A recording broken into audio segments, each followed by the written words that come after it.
Okay. Das Wort hat jetzt Frau Le Pen.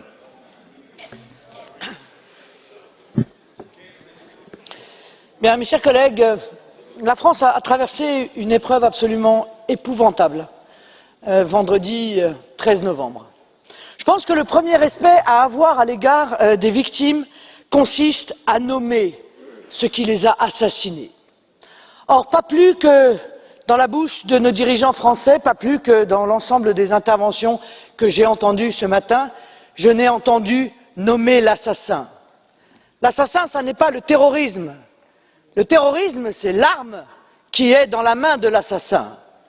L'assassin, c'est l'idéologie qui porte et au nom de laquelle le terrorisme tue. C'est le fondamentalisme islamiste.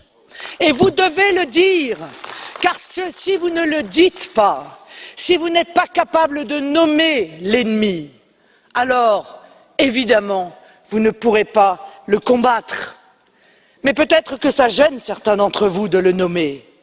Parce que le nommer, ça oblige à remettre en question un certain nombre d'amitiés internationales. Ça oblige à se poser la question de savoir si effectivement on peut continuer à avoir comme allié l'Arabie Saoudite, le Qatar. Ça oblige à se poser la question de l'ambiguïté de la Turquie à l'égard du fondamentalisme islamiste. Ça oblige à se regarder en face et à se dire que oui, l'ensemble des accords internationaux que nous avons passés, des alliances internationales que nous avons passées, nous poussent en réalité à être aujourd'hui objectivement les alliés du fondamentalisme islamiste plutôt que d'en être les ennemis. Alors moi je propose que l'on change ces alliances et je considère que tous ceux qui luttent contre le fondamentalisme islamiste doivent être considérés comme des alliés sans aucune réserve. Ça passe évidemment par des pays musulmans qui luttent contre le fondamentalisme islamiste, l'Égypte, les Émirats arabes unis, ça passe aussi évidemment par la Russie, ça passe par l'Iran. Alors, dans le cadre de cette grande coalition, nous pourrons envisager d'être efficaces contre le fondamentalisme islamiste. Mais à bien des égards, je suis obligé de le dire aussi, l'aliénation de la France à des politiques européennes imbéciles constitue aujourd'hui un obstacle au retour de la sécurité des Français. Au premier rang de ces politiques imbéciles, il y a la question de l'immigration massive, qui est ancienne, qui est le terreau du communautarisme et la réponse aux questions que vous vous posez. Mais pourquoi y a-t-il des terroristes qui sont nés sur nos territoires de l'Europe? Eh bien pour ça. Parce que l'immigration massive a entraîné du communautarisme et que le communautarisme est le terreau dans lequel le fondamentalisme islamiste vient chercher et vient recruter ses futurs soldats. La Commission européenne annonce qu'il y aura 3 millions de migrants qui arriveront dans l'Union européenne l'année prochaine. Bien sûr, nous ne mettons pas un trait d'égalité entre les migrants et les terroristes. Bien sûr. Il n'en demeure pas moins que ce que je dénonçais dans ce Parlement au mois de septembre, l'infiltration de djihadistes au milieu des flux de migrants est une réalité. Et cette réalité, elle a tué vendredi dernier. Vous pouvez faire semblant de ne pas voir cela, mais elle est là, cette réalité. Et on ne peut pas ne pas en tenir compte.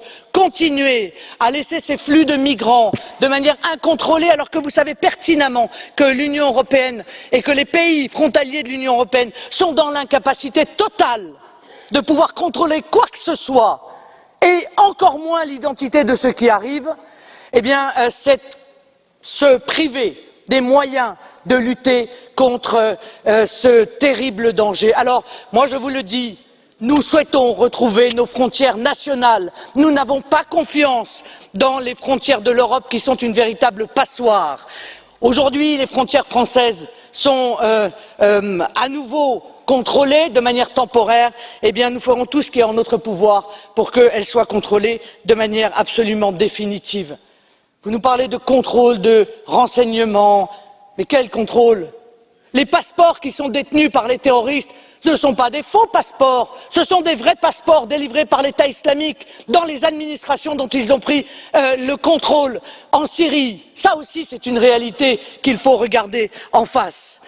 De la même manière, vous nous avez imposé l'austérité. Cette austérité, elle nous a obligés à nous désarmer.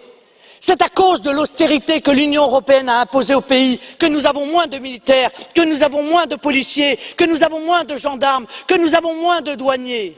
Nous ne voulons plus de votre politique d'austérité. Nous ne voulons plus que ce soit vous qui décidiez quelle est la priorité dans notre budget. Nous voulons là encore retrouver notre souveraineté budgétaire pour décider qu'il est plus utile pour nous aujourd'hui d'accorder une priorité budgétaire à la sécurité de notre territoire. C'est nous qui voulons décider de cela. Depuis le 13 novembre, l'état d'esprit des Français a changé. Les institutions européennes doivent comprendre que pour nous, rien ne sera plus jamais comme avant. La folie migratoire, la haine des frontières, l'obsession austéritaire, les mauvais choix en matière d'alliances internationales sont devenus des dangers clairement identifiés par les Français. Une minorité grandissante partageait nos vues sur ces sujets. Nul doute que le regard est désormais très majoritairement lucide. Nous n'aurons de cesse de dénoncer ces dangers pour défendre la sécurité du peuple français face aux actions que je considère criminelles des institutions européennes. Bravo.